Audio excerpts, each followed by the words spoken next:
பத்தி வச்சு பொய் சொல்லாத. எவ்வளவு வயசாச்சு பாத்தியா அந்த பாட்டிக்கு? பொய் சொல்லாத. எனக்கு அப்படி நீ ஏதாவது வேணும்னு கேட்டிருந்தா கூடி என் பென்ஷன் காசு வந்திருந்தா நானும் உனக்கு நான் கொடுத்துருப்பேன். அப்படி எனக்கு அப்படித்தான். ஏன்னா நீ இவ்வளவு பெரிய பையன், நீ வாழ வேண்டிய பையன், இப்படி எல்லாம் ஏன் பண்ற நீ?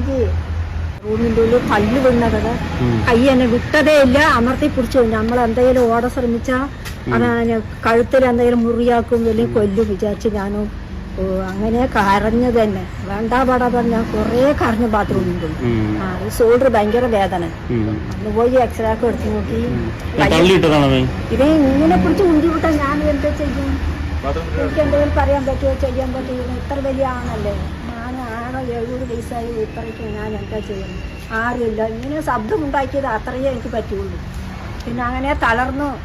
പിന്നെ എനിക്ക് കുറേ ആയി വയ്യാണ്ടായി. കുളിത്തിരി വന്നിട്ട് ആ വെള്ളം തന്നെ ഒഴിച്ചിട്ട് പിന്നെ കണ്ണും വെച്ചു. പിന്നെ അറിയാത്ത ഇവൻ അത് വരയ്ക്കാൻ ഒന്നും ഞാൻ കഥവ് തുറ പറഞ്ഞു.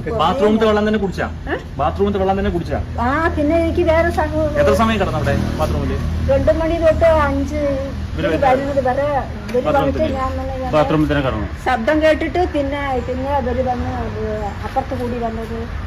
പിന്നെ എനിക്കൊന്നും പറയാൻ പറ്റില്ല. പുറത്തൊന്ന് നോക്കിയപ്പോഴാണ് എനിക്ക് പിന്നെയും വണ്ടി വയ്യാണ്ട് വായിനടച്ചു വന്നതും ആ ഭാഗ്യം. എനിക്ക് സാധാരണ ഇങ്ങനെ ആയിട്ടില്ല. അടുത്തെങ്ങനെ ആയെങ്കിലും എനിക്ക് എന്തെങ്കിലും സംശയിക്കാൻ പറ്റും. അപ്പൊ ഇതുവരെ ഒന്നും അങ്ങനെ സംഭവിച്ചിട്ടില്ല.